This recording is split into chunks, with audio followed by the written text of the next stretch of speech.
Hey guys, welcome back to the channel. চাওক আগৰ সময়ত যেতিয়া ইন্টাৰনেটৰ মাধ্যম কম আছিল বা ইন্টাৰনেট ইমান ভালকে পোৱা নাছিল আমাৰ এটা সাধাৰণ কথা মানে মানুহক সতৰ্ক কৰিবৰ কাৰণে প্ৰচাৰ কৰিবলৈ মেইনলি খুব প্ৰবলেম হৈছিল মানে টাইম লাগিছিল এজনে আনজনক কয় আন এজনে আনজনক কয় হেনেকে কিন্তু আজিৰ সময়ত ভাবক টেকনলজিক্যালি কিমান আগবাঢ়িছে আমাৰ ইন্টাৰনেট কিমান ভালদৰে প্ৰভাৱ পৰিছে আমাৰ লগত জাস্ট সাধাৰণ কথা এটা কৈ দিয়ক খুব কম সময়তে বহুত মানুহে পাই যায় আমাৰ নিজৰ হাততে কিছুমান ইন্টাৰনেটৰ এনেকুৱা টুল আছে মানে মই ক'ব বিচাৰিছো সোশ্যাল মিডিয়াৰ কিছুমান মাধ্যম যেনে WhatsApp হওক Facebook হওক এনেকুৱা ধৰণৰ কিন্তু আপোনালোকে ভাবেনে এই মাধ্যমবিলাকে মানে এই মাধ্যমবিলাকৰ জৰিয়তে আমি বহুত ভাল কাম কৰিব পাৰো সাপোজ আপুনি কিবা মানুহক সতৰ্ক কৰিব বিচাৰিছে বা মানুহক কিবা এটা কথা ক'ব বিচাৰিছে জাস্ট কৈ দিয়ক মানুহে পাই যায় কিন্তু আপুনি যদি এটা আপোনাৰ কথাটো যদি ফেক হয় বা আপোনাৰ কথাটো যদি সমাজত এটা বেয়া প্ৰভাৱ পেলায় আপোনাক নিজৰেই যদি ক্ষতি কৰে তেতিয়া কি কৰিব সো সেই কাৰণে মই ক'ব আহিছো আজি আপোনালোকক যে উৰা বাতৰি বা ফেক নিউজ এইবিলাকৰ আমি কেনেকৈ নিজে গম পাব লাগে বা ইয়াৰ পৰা আমি নিজে কেনেকৈ সাৱধান হ'ব লাগে চাওক কেইদিনমান আগতে আমাৰ অসমত এনেকুৱা এটা ঘটনা হৈয়ে গৈছে আমি সকলোৱে গম পাইছো হোপা ধৰাৰ নামত এটা মানে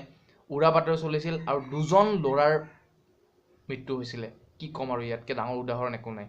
সো মই ভাবো ইন ফিউচাৰ যাতে আমাৰ লগত বা আমাৰ ওচৰত বা আপোনাৰ লগত বা মোৰ লগত তেনেকুৱা নহয় সো সেইটো কাৰণে কথাটো ক'ব আহিছো চাওক আপুনি WhatsApp ইউজ কৰে Facebook ইউজ কৰে আপোনালোকে ট্ৰাই কৰক আপোনালোকে ভাল এটা ইউজাৰ হ'বলৈ আমাৰ বহুত মানুহ আছে ম্যাক্সিমাম মানুহ আছে WhatsApp ইউজ কৰে YouTube আজিকালি আৰম্ভ কৰিছে চাবলৈ Facebook তো বহুত আগৰ পৰা ইউজ কৰিছে কিন্তু এইটো মই কিয় ভাবি নাপাওঁ যে ইউজ কৰিব নাজানে তেওঁলোকে এটা নিউজ আহিল বা শেয়াৰ কৰক কৰি পেলালে কিন্তু আপোনালোকে সেইটো চাইছেনে সেইটো সঁচা আছিল নে নাই সো মই আপোনাক ক'ব আহিছো যদি আপুনি নেক্সট তেনেকুৱা পায় যদি আপোনাক কয় এইটো ভিডিঅ' শ্বেয়াৰ কৰক 10 জনলৈ নহলে আপোনাৰ বেমাৰ হ'ব বিপদ হ'ব এনেকুৱা ধৰণৰ যদি কয় আপোনালোকে ফাৰ্ষ্ট চাব যে সেইটো অৰিজিনেল হয় নে নহয় বা সেইটো কোনে দিছে বা ক'ৰ পৰা আহিছে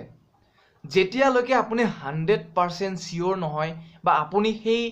কথাটোৰ ওপৰত যদি একো মন্তব্য দিব নোৱাৰে তেতিয়াহ'লে আপোনালোকে সেইবোৰ বস্তু শ্বেয়াৰ নকৰিব কাৰণ আপুনি শ্বেয়াৰ কৰাৰ লগে লগে হয়তো আপোনাৰ লগত নহলেও আন কাৰোবাৰ লগত প্ৰবলেম হ'ব পাৰে সো সেইটো কাৰণে কৈছো যে উৰা বাতৰি হয় নে ফেক নিউজ হয় অৰিজিনেল কথাটো ঘটনাটো আপোনালোকে চাই ল'ব আৰু বাদ দিয়ক সেইবিলাক 10টাক শ্বেয়াৰ কৰা 11টাক শ্বেয়াৰ কৰি দিবা মানে বেমাৰ হ'ব ভগৱানৰ ফটোখন শ্বেয়াৰ নকৰিলে এইবিলাক সব মিছা কথা এইবিলাক মই নামানো মোক যিমান আহিছে মই এতিয়ালৈকে দিয়া নাই কেইদিনমান আগতেতো কৈছিল যে ভূমিকম্প আহিব বোলে মোৰ তাত 4-5 দিনমান আহিল একদিনো ভূমিকম্প নাহিল কি ক'ব আৰু সো মই কৈছো আপোনালোকে যেহেতু সোশ্যাল মিডিয়াত সকলোৱে আমি এক্টিভ হয় এতিয়া আপোনালোকে ট্ৰাই কৰক যিমান পাৰে যিমানলৈ ভাল নিউজ এটা দিবলৈ য'ত আমাৰ সমাজত ভাল হয় বা আমাৰ বা আপোনাৰ কিবা প্ৰবলেম ফেচ কৰি আছে সেই প্ৰবলেমটো কেনেকৈ সলিউশন কৰিব পাৰো বা সমাধান ওলাব পাৰো তেনেকুৱা ধৰণৰ কিছুমান বস্তু আপোনালোকে শ্বেয়াৰ কৰক যাতে আমাৰ ভাল হয় সো আৰু মাজতে আমি দেখিছো যে ফেচবুকত কিছুমান পোষ্ট কৰে হিন্দু মুছলমানৰ ওপৰত আপোনালোকে ম্যাক্সিমাম মানুহে সেইটো নাজানে সেইবিলাক বহুত ফেক একাউণ্ট থাকে আৰু সেইবিলাক আমাৰ ইণ্ডিয়ান নহয় সেইবিলাক আউট অফ ইণ্ডিয়াৰ দেশে কৰে সেইবিলাক আমাৰ হিন্দু মুছলিমৰ মাজত কাজিয়া লগাবলৈ সো মই কওঁ এতিয়া আপোনালোকে মানে জানি লওক নিজে যে কেনেকৈ আপুনি সেইবোৰৰ পৰা আঁতৰিব বা আপোনালোকে নিজে শিকক নিজে চিয়ৰ হোৱাৰ পিছতহে আপোনালোকে বস্তুবোৰ শ্বেয়াৰ কৰিব কাৰণ উৰা বাতৰি কেনেকৈ আহে ফেক নিউজ কেনেকৈ আহে কাৰণ আপুনি নাজানে আপুনি ভয় খাই আপোনাক ইমোশনেলি ব্লেকমেইল কৰে ফাৰ্ষ্ট টাইম তাৰপিছত আপোনালোকে শ্বেয়াৰ কৰি দিয়ে মই পাওঁ ময়ো ভাবোঁ সেইটো সেনেকৈ শ্বেয়াৰ কৰি দিওঁ কিন্তু আপোনালোকে একো ভয় খাব নালাগে বা একো ইমান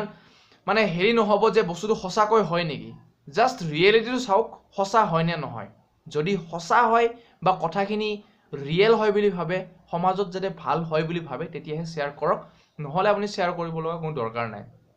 আৰু এটা কথা কওঁ ইন্টাৰনেটক আপোনালোকে যিমান নাজানে তাতকৈ আপোনাক বেছি ইন্টাৰনেটে জানে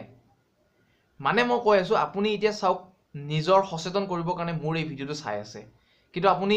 আপোনাক ইন্টাৰনেটে গম পাইছে যে আপুনি কেনেকুৱা ধৰণৰ মানুহ বা কি আপুনি বিচাৰি আছে সচেতন হ'বলৈ নিজৰ পাৰ্সোনালি ডেভেলপমেন্ট বা ডেভেলপ কৰিবৰ কাৰণে আপুনি চাব আপোনাৰ তলত তেনেকুৱা ভিডিঅ' সাজেষ্ট কৰি আছে